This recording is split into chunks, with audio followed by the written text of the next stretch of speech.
Id-deputat Claudette Buttigieg ipprovat tiġġustifika l-aġir ta' Claudio Grech, deputat nazzjonalista li kien iffalsifika karta tal-identità. Meta kienet qiegħda tieħu sehem fil-programm fuq ix-xandir nazzjonali, Claudette Buttigieg attakkat lil Cyrus Engerer li fl-aħħar jiem irtira l-kandidatura tiegħu għall-Parlament Ewropew.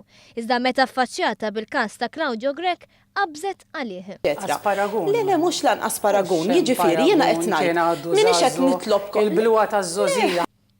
Il-kap tal-Oppożizzjoni Simon Busuttil qatt ma qal xejn dwar dan il-każ fejn id-deputat tiegħu Claudio Grech kien iffalsifika karta tal-identità. Il-karta tal-identità hija dokument importanti ferm u sensittiv u dwar dan il-każ Claudio Grech kien instab ħati mill-qorti kriminali.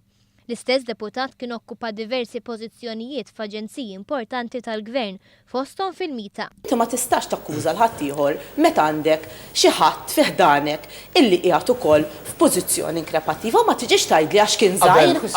Fl-aħħar ġimgħat il-Partit Laburista qal li Simon Busuttil għandu jkun konsistenti u jitlob biex dan id-deputat tiegħu jerfa' responsabilità politika.